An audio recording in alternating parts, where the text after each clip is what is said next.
And welcome to Tell Me Your Story, New Paradigms for a New World. I'm Richard Dugan, your host, and I thank you so much for joining us here on the program. It's great to have you with us as we continue doing these programs day after day, week after week, if you will, month after month, and year after year. It's wonderful to have you with us here as we come your way every Sunday at 7 a.m. and 7 p.m., Monday mornings at 1 a.m. We're streaming live at those times at richarddugan.com. And we are also podcasting these programs. But before I tell you that, don't forget about the special edition of Tell Me Your Story. And that's on Wednesdays at 9 a.m. The podcasts are on SoundCloud, iTunes, TuneIn Radio, Spotify, Stitcher. It is also on the Amazon Music channel as well as iHeartRadio. So I hope you'll tune into those and others that are all over the place. And we hope that you will find yourself looking for the information that will give you all of the good stuff that I think that will be wonderful. We also are on YouTube, where you can watch these interviews. So I hope that you will do that.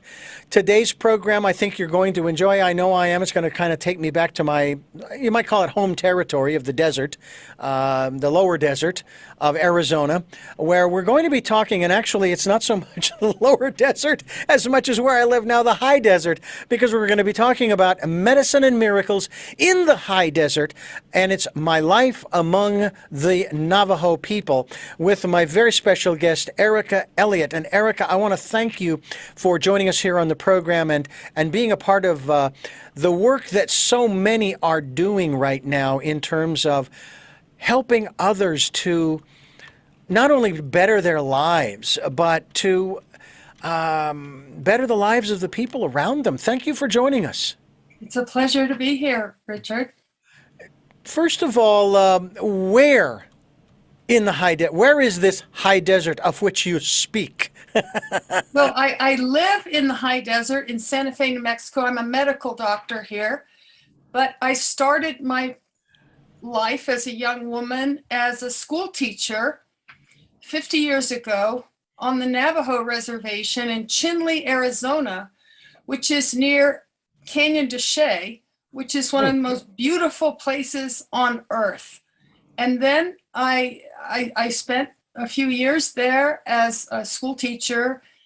And then I became a sheepherder for Navajo family that spoke no English, and it was to perfect my Navajo. I actually learned the Navajo language. I'm a linguist, so, but nevertheless, it was one of the hardest languages I have ever confronted. It's like harder than Chinese. And that's why it was a code that was never broken in World War II, because it wasn't even a code. They were just talking their own language, but using it colorfully, like they called a bomber plane an eagle. And nobody could break that code, the only code that the Japanese and Germans couldn't break. And so, when I became a sheepherder, I wanted to live the way people did traditionally, and it was just like living 100 years ago. And I became very conversant in Navajo because I had to. And I learned how to butcher sheep, shear sheep, card the wool, spin, weave, dye with plants. I learned all about plants, medicinal and for dyeing for rugs. Then I went on from there. I wanted to learn more about Indigenous people, and I served in the Peace Corps high in the Andes Mountains with Quechua-speaking Indians, helping them develop bilingual materials, Quechua Spanish, so that children could learn Spanish and get jobs in town in Quito. And there I did a lot of high mountaineering. I joined an all-male climbing club. They kind of adopted me, and they taught me everything they knew. And I ended up doing a first ascent with a peak that was named after me. And I was the first American woman, not the first woman, the first American woman to climb Aconcagua, the highest mountain in the Western Hemisphere, which is 23,000 feet. And anyway, during all this, I had an epiphany that my real purpose in life was to be a medical doctor. And so when I went back, I went to medical school, and I came back to serve the Navajo people as an expression of gratitude for how they had treated me.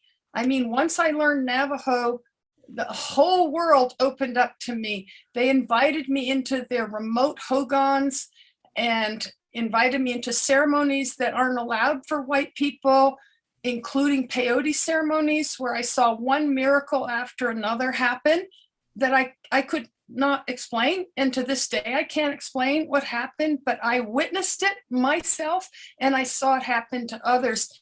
And so I felt a great debt of gratitude. And that's why I came back to serve them for a few years and then went on and moved to Santa Fe, New Mexico, where I have a very busy private practice. I'm also the founder of one of the oldest co-housing communities in the country called the Commons.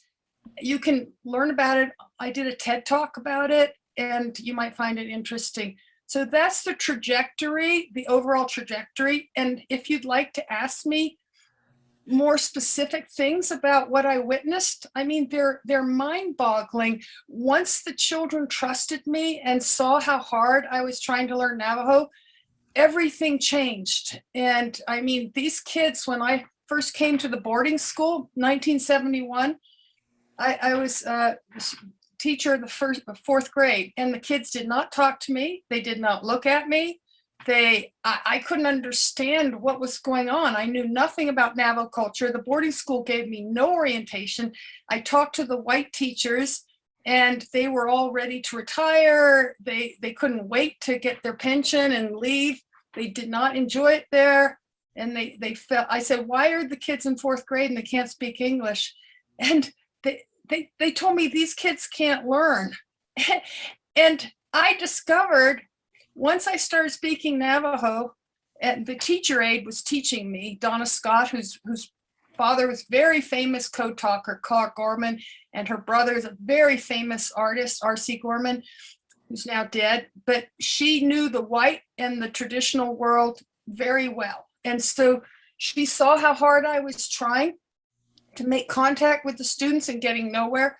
So she said, you know, I can see you really want to make a difference. And so, you know, I think if you start by showing the kids you want to learn about their culture and try to speak their language, things are really going to change. So she taught me a few sentences. The next day I went in there and tried to say them and totally butchered the language because it's so difficult. And all the students looked up at the same time, first time making eye contact, and they burst out laughing. And that was the beginning of a huge love affair between me and the students. And what I discovered is the students wanted me so much to learn about their lives. They asked me, each student asked me to check them out on the weekends from the boarding school and take them to their remote hogans in the middle of nowhere. And I did that, and I was with families who didn't speak any English. And that's when they invited me in all these ceremonies and stuff. Anyway, they saw how interested I was, and they wanted me so badly to learn about their lives. They learned English so fast. These were really smart kids. And these white teachers, these old white teachers, they had no idea how to teach the Navajo students. And it turns out that they arrived not speaking much English, a few words, and by the end of the year, 3 of them won a regional speech contest. That's what shows you what can happen when you care about somebody. You care about who they are. You care about their life, their culture. It's absolutely transformative to me and to the students. So, I mean, it was profound what I saw happen. These were very, very bright kids. We're talking with Erica Elliott. There is an MD after your name because you're also a doctor. Am I correct? I'm a medical doctor. I'm practicing. I have a very busy practice in Santa Fe, New Mexico. Mm-hmm. And your website? Well, I have two websites. One is ericaelliottmd.com, but I don't use that very much because I'm not accepting new patients anymore. Okay. I have 1,200 patients, and they come from all over the country. Wow. I can't handle more than that. I'm just me. And my other website, which the readers might find really interesting, is called Musings with an S, Musings, Memoir, and Medicine. And there they will find all sorts of interesting blog posts and in different categories. One is excerpts from all the different memoirs I'm writing. This one we're talking about is the first memoir of a series of 4.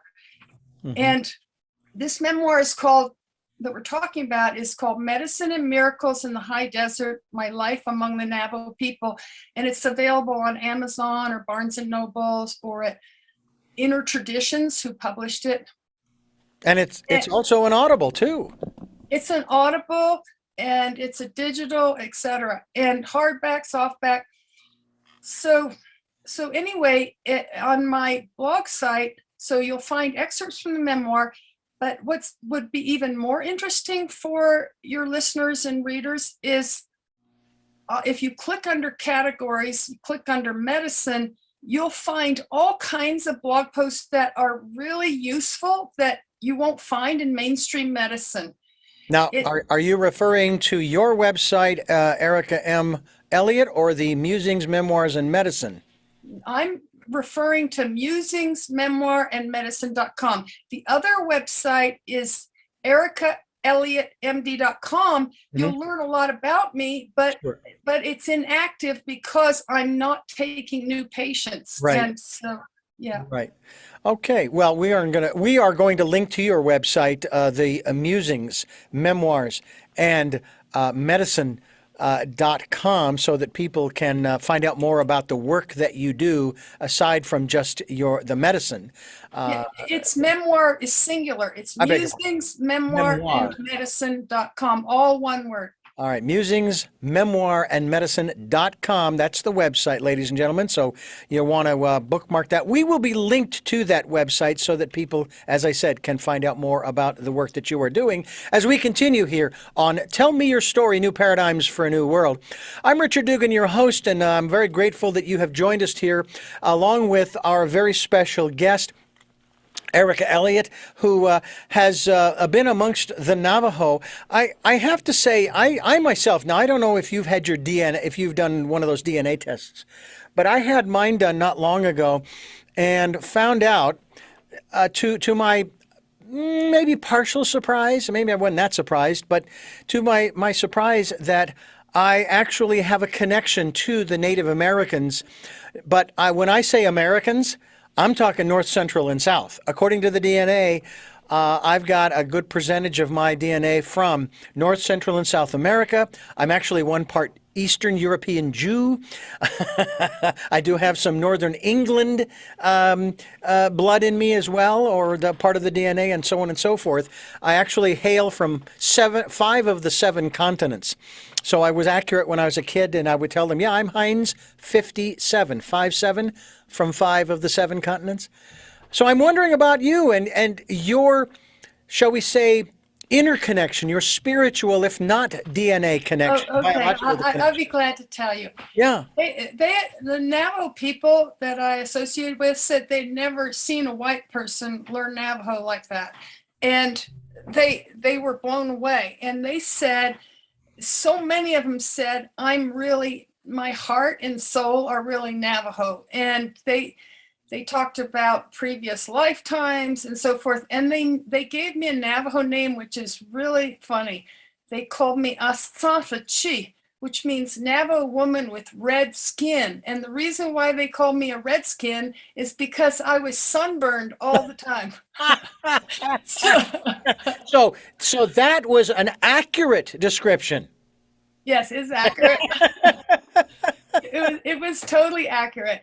And I want to tell you something that happened. I want to tell your listeners something that's utterly mind-blowing. And it's one of those miraculous things I was talking about that I saw over and over in the ceremonies.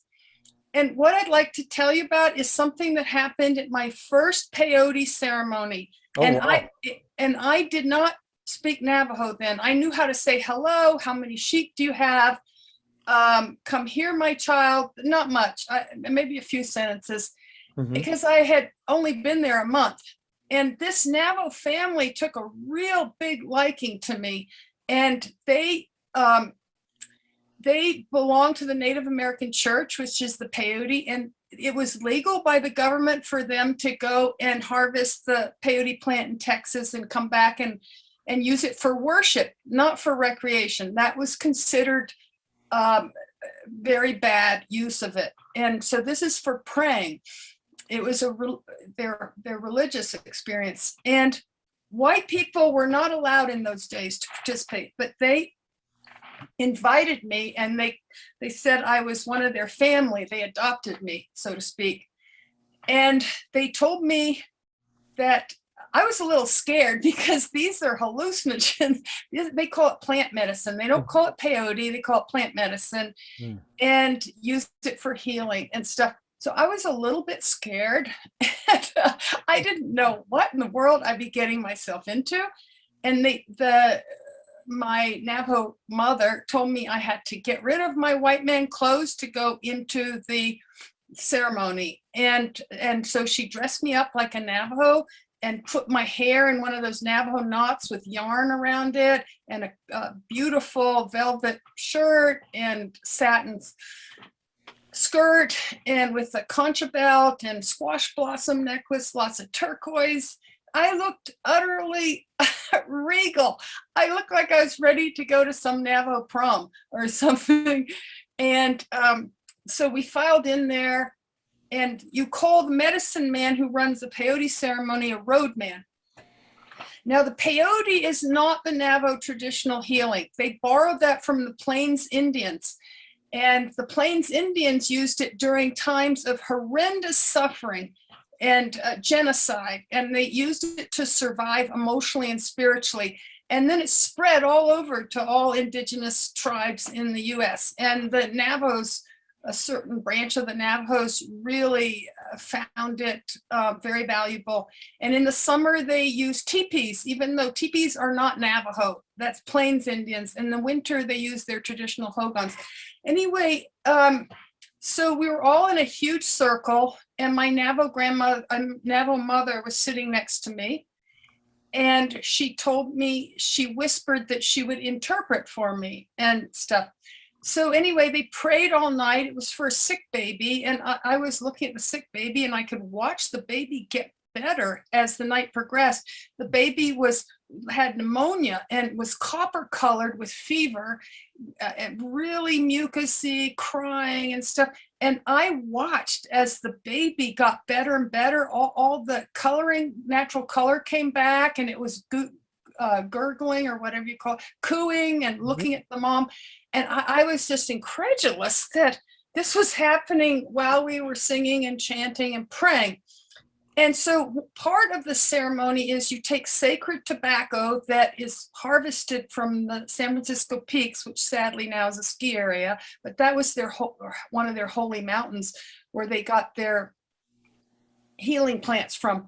And so they rolled these natural little cigarettes with dried plants. And what you do is you inhale, exhale, and then you say a prayer, and then you pass it to the next person.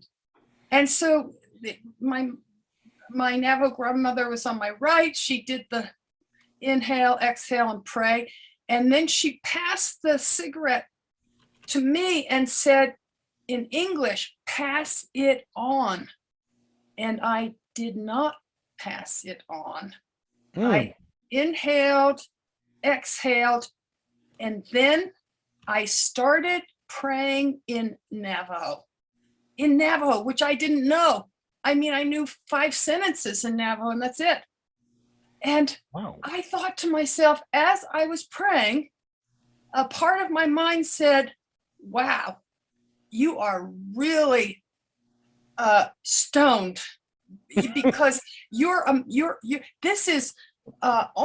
this feels real, but it can't possibly be real because you don't speak Navajo. So this is a huge hallucination. And I thought, wow, this stuff is really strong. It makes me think that this is real. Mm. And so then I passed it on to the next person. And then they had the water drum. It's a metal container with water inside. So, and they beat it and it sounds ethereal, like from another planet or something, or it sounds like the heartbeat of life. And then you take it and you sing a prayer. And the same thing happened. My Navajo mother did her singing and beating the drum, and she said, pass it on. And I didn't pass it on. And I was drumming and I was singing a prayer song I had never heard before in my life. Hey, nay, young, hey, nay, yo, way, hey, yo, way, hey, nay, young, like that. And I thought, wow, I am really hallucinating. And it seems more real than real life. This is amazing. And I passed it on. Anyway, so the prayers went on, and then morning came and we filed out and we put our head forward to the ground, and then we blessed ourselves with our eagle feather fans, and we walked into the cinder block house next door where the women had been up all night making a huge breakfast for all of us. So we sat on a sheet on the floor, on the dirt floor, and on another sheet was the mutton stew, fry bread, canned peaches. And so we started to eat. And the road man, the medicine man, he started talking to me in Navajo. And everybody was staring at me. And the peyote had long ago worn off. And he talked and talked. And I felt so uncomfortable because he kept looking at me while he's talking, and I had no idea what he was saying. And finally, he said, I said in total embarrassment, I said, excuse me, but I don't speak Navajo. And everybody roared laughing. They thought that was a scream. And the roadman said, you sure talked up a storm last night. And I thought, oh my God, you mean that really happened? And everybody laughed and laughed and laughed. So that's just gives your listeners a taste. That's just a taste of what I experienced. I experienced all these amazing things. I experienced things that white people never experience ever in their life. And We're hold on one moment here. We're talking with Erica Elliott. I want to let people know who you are and who they're listening to. She's coming to us from a very, very far away, distant place. And it's not just Santa Fe, New Mexico. It's a place where most of us probably will never be able to go just out of our own lifestyle and logistics.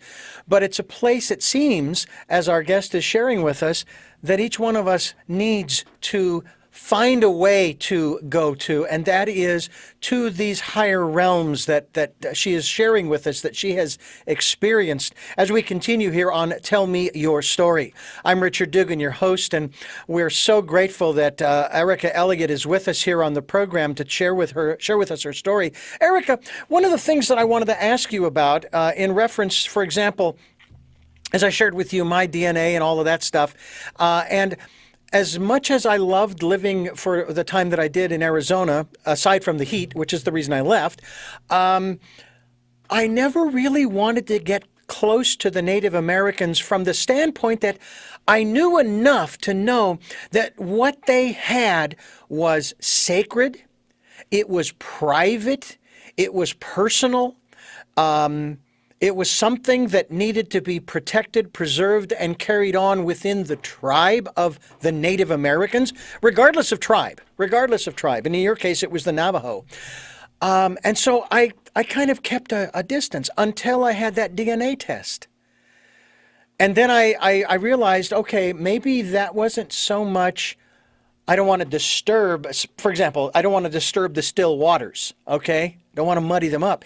It was more probably an innate awareness that until I am ready, I should just observe from a distance. And then one day, I will be led to and brought into that circle, as it were.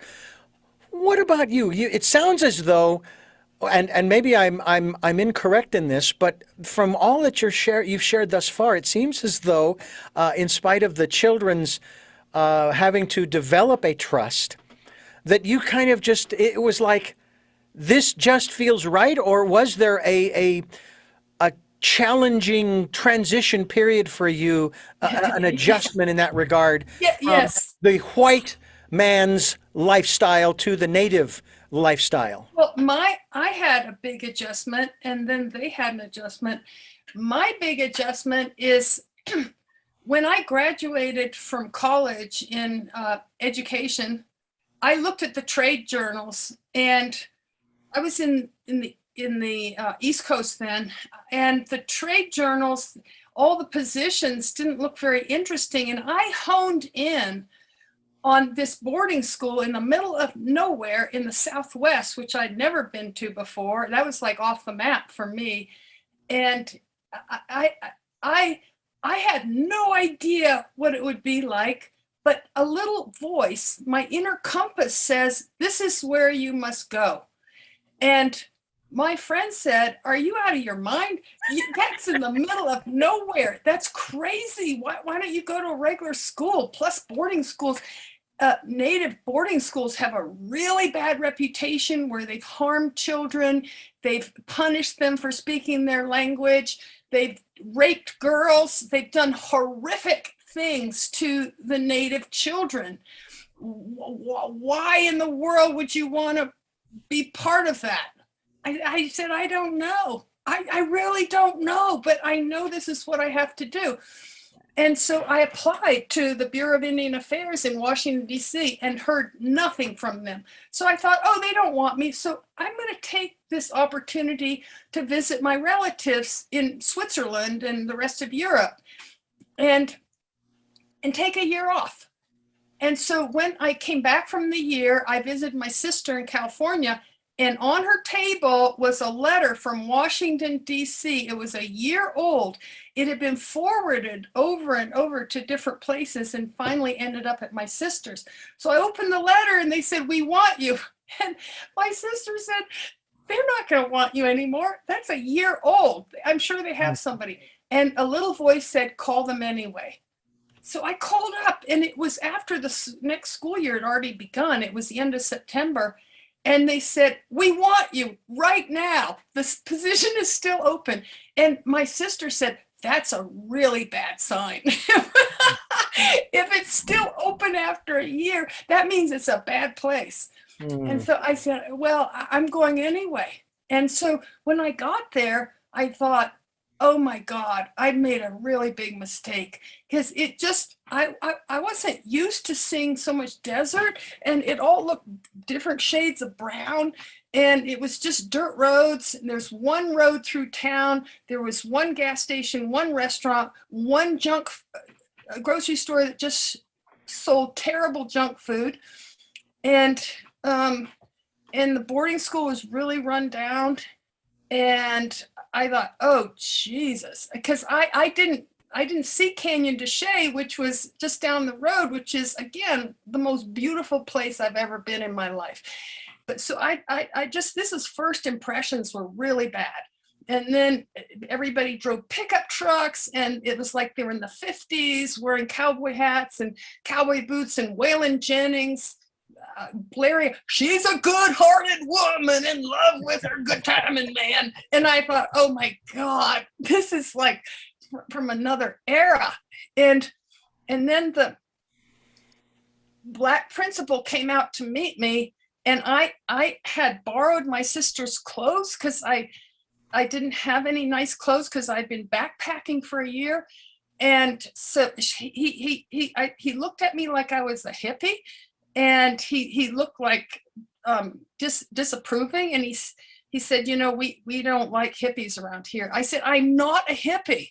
I just might look like that, but as soon as I get my first paycheck, I'll buy clothes that look like you guys' clothes. And so I said, you mustn't judge me because of my clothes. And so he said, okay. We ended up being very close friends.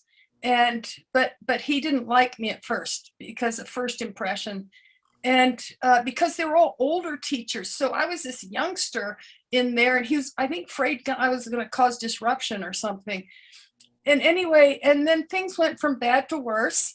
In the classroom, nobody would talk to me, and nobody would look at me. I didn't realize they didn't look at me because it was a sign of respect, because I knew nothing about Navajo culture, and the boarding school gave no orientation. That is outrageous. So I was completely ignorant about Navajo culture, and I made one cultural blunder after another out of deep ignorance. And then I went into the teacher room, and all they did is complain about the students, and they didn't say nice things about the students. So I had such a bad impression. I called my father. I said, I've made a big mistake. I'm coming home. And he said, you're coming home? You've only been there a week. You can't judge a person, place, culture, land in a week. I got a suggestion for you. Why don't you stay there 3 months? And if you're still unhappy, you come back and find a job back here. And I said, okay, thinking in my head, there's no way I'm going to spend more than 3 months here. I know I'm going to end up home. That next day changed my life. That's when Donna Scott, my teacher aide, saw how I was struggling, almost to tears. And she said, I see you care, unlike the other teachers. You really care, and you're trying really hard. So this is what I suggest you do. You try and learn a few words of Navajo so they know you care about them. They're so used to not being cared for by their teachers. So that will show them that you really want to make a difference. So she told me how to say, good morning, my children. My name is Miss Erica Elliott. What's your name and where do you come from? And I practiced those really difficult sounds. There's no dictionary then. You had to listen to sounds that don't exist in English at all. And so then the next morning, I walked into the class, and this is what I said. Yat Erica Elliott. And everybody looked up in total shock. And it's the first time they looked at me. And then one of the little girls put her hand over her mouth and started giggling. And then the whole class burst out laughing. And that's when everything in my life changed. So this is not a white savior story. Mm-hmm. They saved me. I mean, it was so much love between me and the students. And that love was so life-changing for them and me. And it just, I realized in my path in life that whatever purpose I ended up finding, because I knew I was looking for my purpose in life. I didn't know it'd be a doctor, but I was taking notes, so to speak. And I knew that whatever I decided was my destiny, it had to include teaching and empowering the student, and now it's the patient, empowering them with knowledge and through the love and caring about them. It's totally transforming. These guys who the white people said couldn't learn ended up being incredibly smart.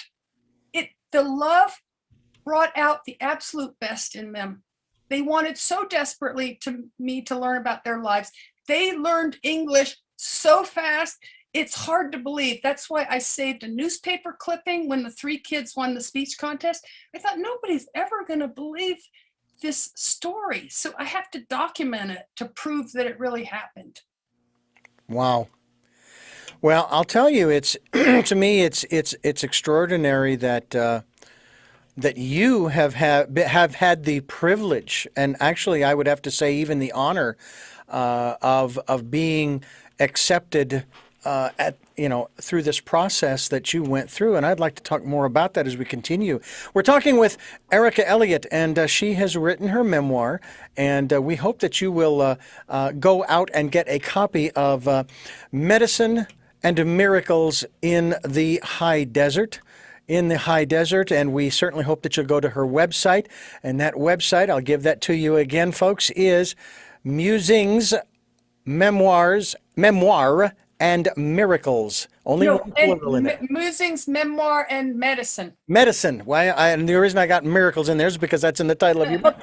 Musings, Memoirs, and Medicine. .com, and you can go there and find out more about the work that she's doing, read a little bit of, you can even read the first chapter, believe it or not. And it's also available on Audible, and I happen to have an account on Audible, so I'm going to be getting a copy of your book on Audible and listening to that. I got to tell you, it's so great to be able to listen, even while you're doing other things, and then it's kind of like if it's something that you love doing or, what have you, like when I was a kid growing up and listening to what were audibles today were recordings for the blind and talking books for the blind and building models. And so those models took on sort of that energy of the book that I happened to be listening to at the time. So, boy, it's just great to be, and then hearing the stories you have to share as we continue here on Tell Me Your Story. I'm Richard Dugan, your host, and it's great to be talking with Erica Elliott about her memoirs. The Musings, Memoir, and Medicine.com is the website, and we certainly hope that you will also go to her website, go to Amazon as well, and pick up a copy of Medicine and Miracles in the High Desert. And I'm curious, this just isn't about the various plants and herbs and things, whether we're talking about what you spoke of earlier about peyote and so forth. This is also talking about the rituals and the ceremonies and traditions. There's a tribe here on the Central Coast known as the Chumash. And I've only learned one or two words of Chumash. And there is now, I actually had a couple of people on the program many years ago who talked about a Chumash dictionary that they were working on, which I thought was wonderful to keep the language alive. But my friend Peter, who is a Chumash Indian, shared with me, says the area that you live in right now, which is called Santa Barbara, is actually in the Chumash, is called Suktun.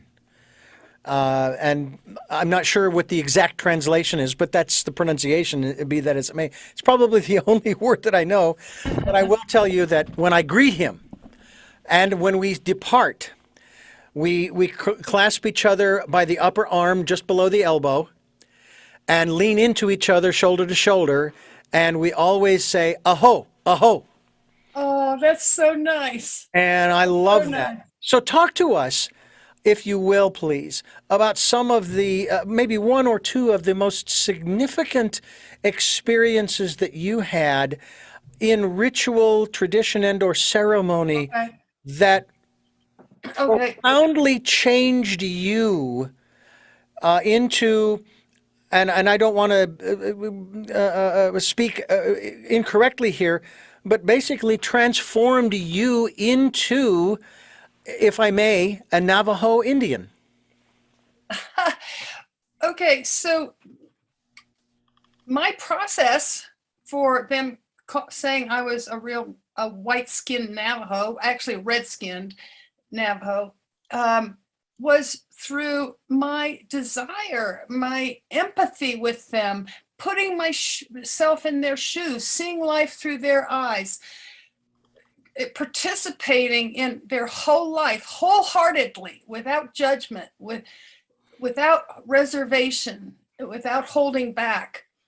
And I'd like to tell the listeners about something really profound that happened that I don't have any explanation for. It was a healing on me. And so what happened was I developed this lump under my jaw. And I was not a doctor. I was pretty ignorant about anything to do with medicine, but it didn't feel right. It felt hard, like a rock, and it didn't really move. But I, like so many of my patients, thought, if I just ignore it, it'll go away. Well, it didn't go away. It got bigger and bigger. In fact, one of my students, which really caught my attention, said, Miss Elliott has a goiter. No, it wasn't a goiter, because a goiter is an inflammation of the whole thyroid from iodine deficiency. But it just told me that this mass was so big that she thought it was something with my thyroid. And so I thought, wow, I'm going to have to do something about this. And so I, like many of my patients, were really scared of doctors, but I forced myself to take a day off and drive to the nearest charity hospital called Sage Memorial Hospital. And it was about an hour and a half away. And like most hospitals, it smelled like disinfectant. It was very sterile, and I felt really uncomfortable being in there. And the intern, who was very serious and no sense of humor at all, in his white coat, and he said, "This looks really bad. I think you have lymphoma." I didn't know what that word was, but he said cancer. And I freaked out. And he said, "We have to do a biopsy." And so he said, why don't you come back in an hour and we'll be all set up. Instead of coming back in the hour, I was so frightened that I left. And I drove back to the reservation, and I talked to my teacher aide, Donna Scott, and I said, this guy thinks I have cancer. I'm really scared. What should I do? Can the medicine man help me? And she said, "Yeah, I know a medicine man who can help you. And here's how to find him." And listen to her instructions. She said, "Go down the wash," meaning the arroyo, and you go until you see a big sagebrush on your left. Then you turn right at where the big sagebrush is, and then you'll go till you see like 3 piñons in a row. And then you go left there, and then you park and walk down these sandstone ledges. And that's, oh my God, I got so lost. I'm not used to those kind of instructions. And I finally found him, and he looked at it, and to my great dismay, he said, "This isn't my specialty." He said, I know a Hopi medicine man." He gave the name and which village on the mesa. So I spent a whole day looking for this medicine man, this Hopi. I found him herding sheep. And again, to my dismay, he said, "This is not my specialty." So I was so discouraged. And then I told my Navajo family that adopted me about it. And they said, "Oh, no problem. We're gonna pay for a ceremony for you, so we can get that fixed with the roadman." I thought, oh yeah, sure. And so they said, "But it's really expensive paying for these ceremonies," because these people were really poor by white standards, really poor. And that meant butchering a sheep, and sheep are very valuable, that they butcher sheep and then they have to pay the roadman. So they said, "We're going to share it with another family who has a sick baby. And they'll pay half the cost." So I said, okay. And so in the ceremony, first of all, something very funny happened, not related to the tumor. I had a ring on my finger, and now I was really sort of affected by the plant medicine. It was acting in full force. And I hallucinated that it was a wedding ring. And I thought, oh my God, I'm married. I don't even know who I'm married to. And everybody looked at me and started laughing. And that was just a thought. I never said that out loud. And so when everybody laughed, I thought, oh my God, nobody's ever going to believe that this kind of thing is happening. And then the roadman said out loud, he responded to my thought. And he said, "No, they won't believe you. You don't need to tell the white people about what happened." I thought, oh my God, they read thoughts. That's outrageous. And so I have to be careful what I think about. And so anyway, they prayed so fervently all night, and I kind of was focused on the baby, and I forgot sort of that this was about me too. I really forgot. And I watched the baby get well. And then we filed out and we went into the cinder block house when morning came, and we sat down for breakfast, and everybody stared at me. And I thought, what, why is everybody looking at me? I just couldn't figure it out. And then immediately I remembered, and my hand went right under my jaw, and the mask was not there. It, it was not there. And I kept pressing and pressing and pressing. And for many years, I developed up to this day, I developed this habit of feeling under my jaw to see, and this is 50 years ago, and I still feel to see if it's come back.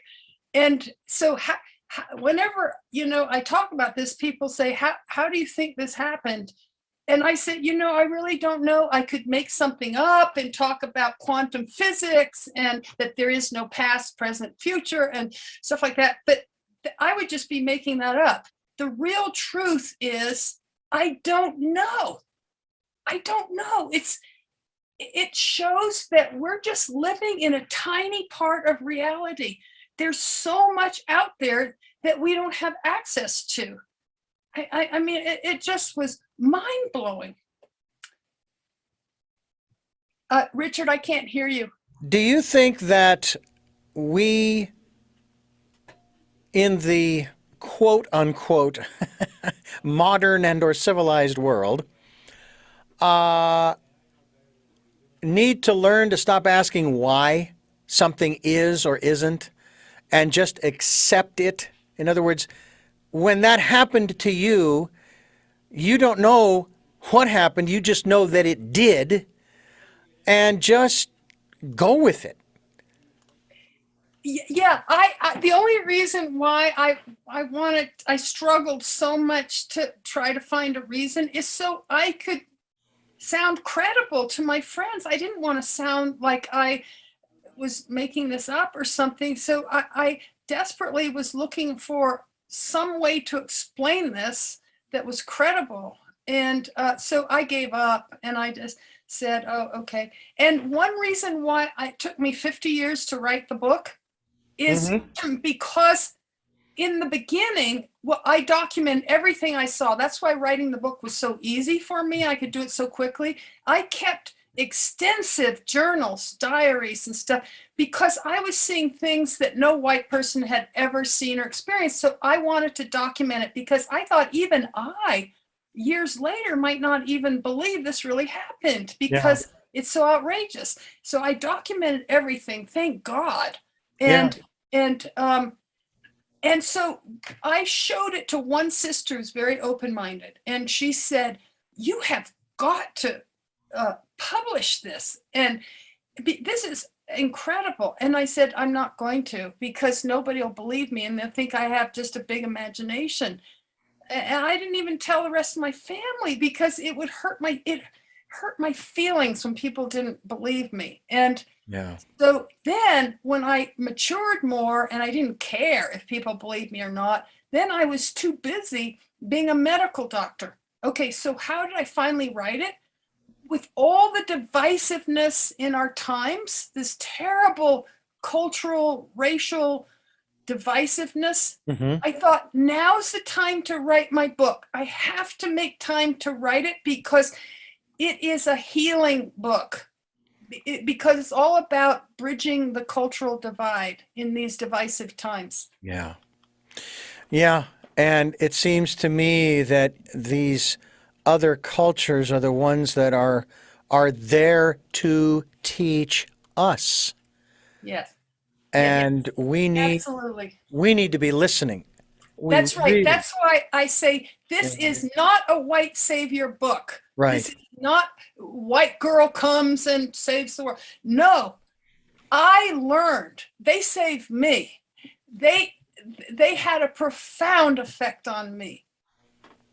This is a fascinating story. I want to talk more about this as we continue, although we are getting close to the end of our program. But I want to let you know that you are listening to Tell Me Your Story with new paradigms for a new world. And some of those paradigms may go back in history, and we need to bring them forward into the present so that we can create a better world for everyone. And we're going to continue talking with Erica Elliott here on Tell Me Your Story.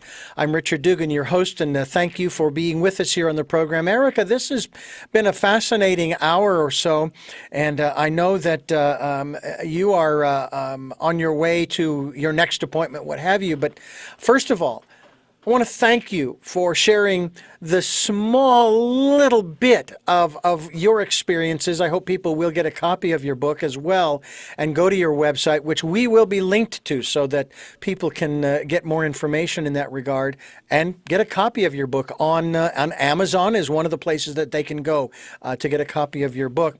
But I thank you so much for being a part of this program and the work that we are doing in sharing the work, sharing the work that you are doing. So thank you so much. Richard. Thank you very much, Richard. Medicine and Miracles in the High Desert. Erica Elliott is my guest. And Erica, I do have three final questions that I would like to ask you, if I may, before we wrap up here. But before I ask you those questions, I need to remind you, the listener and the viewer, that this is Tell Me Your Story, New Paradigms for a New World, as we're giving you choices and knowledge of those choices to help make your dreams come true. Sundays at 7 a.m.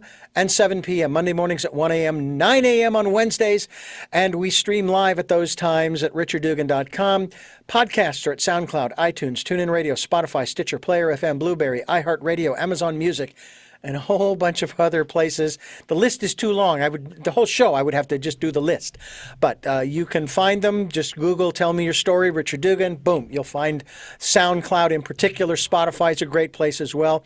We're also on YouTube where you can watch these interviews and subscribe. I'm up to a whopping full deck of 52 subscribers. And hey, I'm not saying that's too small. I'm just saying, hey, thank you to the 52 who are there and the 56,000 listens in 4 years, ladies and gentlemen. 56,000 listens in 4 years. And what's really amazing is ever since I expanded to many of the new web podcasting sites, platforms on the internet, ladies and gentlemen, I have literally doubled the listenership of this program on the podcasts in less than 1 year.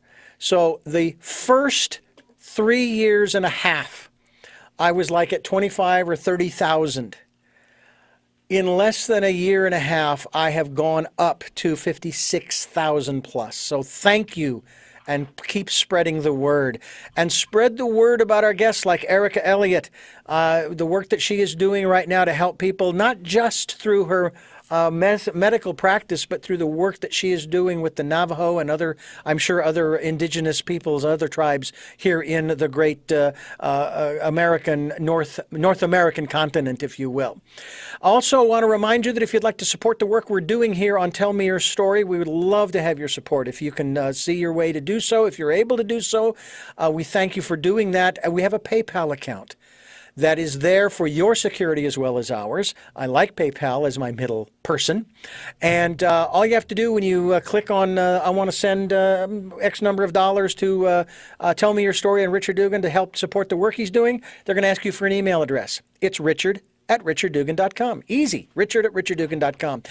And you touched upon this a little bit, Erica. We have a campaign we've been doing for probably 2.5 years. It's called The Decade of Perfect Vision. Now, we had the year of perfect vision, 2020. Now it's the decade, the 2020s. And we encourage people to, guess what? Go within, to spend time in that quiet, still, calm, peaceful place. Listen to that still, small voice and use the promptings, use the encouragement, take in the insights, if you will, and relax and be confident and comforted, if you will. in what you are hearing. I know that it's challenged me on many occasions. Never, ever has it put me in harm's way. So I can attest to the fact that, yeah, it can challenge me, and I still will do my best to follow the promptings. And sometimes it's pretty quick. It's like, oh, I should have back there. I should have done this, that, or the other thing.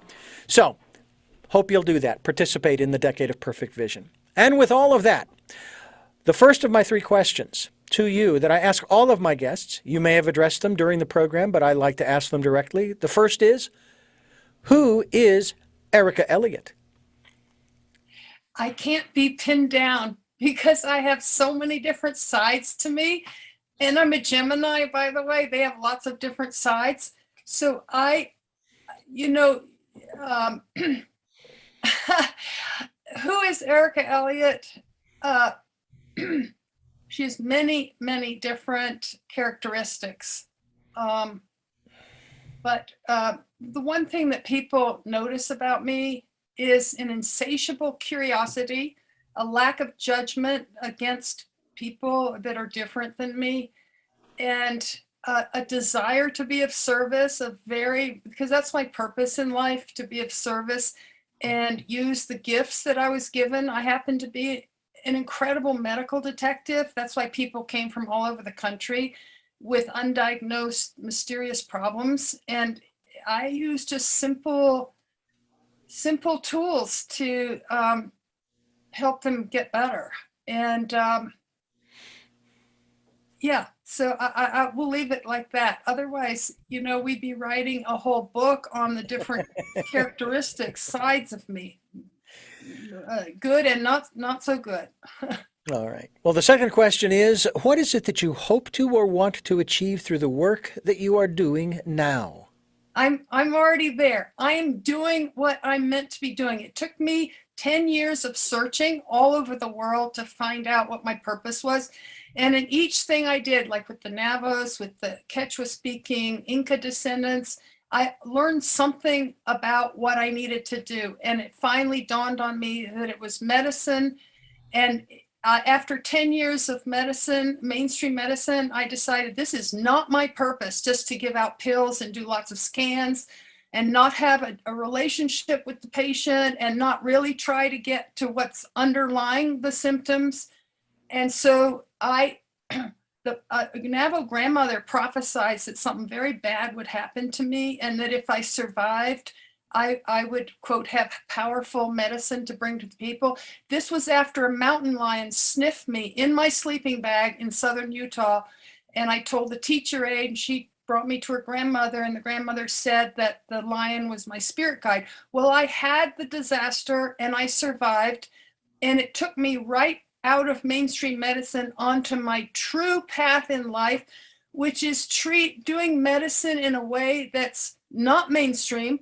It's in alignment with my intellect, my common sense, my soul, my love of people, and all the stuff that I've learned over the decades in service to my patients in a meaningful way. That's why I'm 73 and I have no interest in retiring, because I am doing what I'm supposed to be doing. I have found my destiny, and it's extremely meaningful and extremely fulfilling.